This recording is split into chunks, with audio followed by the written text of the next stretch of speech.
My name is Rebecca Violante. I am biologist. I have been working as ecologist for Cumberland Ecology for the last 3 years. I have been undertaking a series of different surveys to assess the biodiversity for different projects. At Cumberland Ecology, we work across a large number of development and conservation projects, both small to large scale.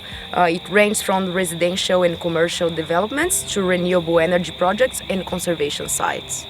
The focus of the surveys for this project is to get an idea of the koala usage of the site, and this will supplement our conventional surveys that we have been undertaking to date, that includes site surveys and spotlighting. Using the drones in this project is a very interesting way to test out the new technology and supplement our surveys to provide the best insight of the koala usage of the site.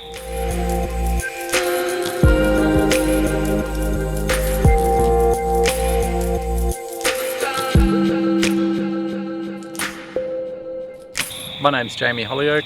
I work with wildlife drones.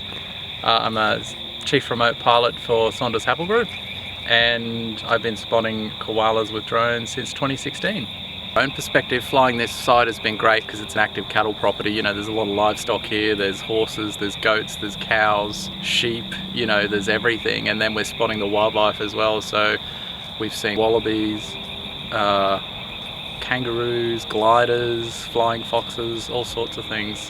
So this is probably one of the easier sites to fly, but at the same time it's quite technical because it's got a lot of elevation change, especially on the drainage areas, so that has to be a consideration when you're flying.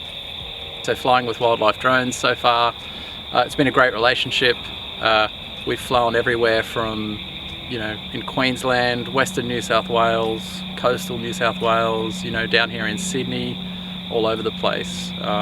It's great to see wildlife drones embracing not only its own technology solution, but, you know, other ones that it can adapt into its portfolio, you know, such as koala spotting with thermal sensors. So, you know, it's been really great to see a company like that with someone such as Deb in, you know, really pushing ahead with that technology and exposing her clients to the opportunities it provides.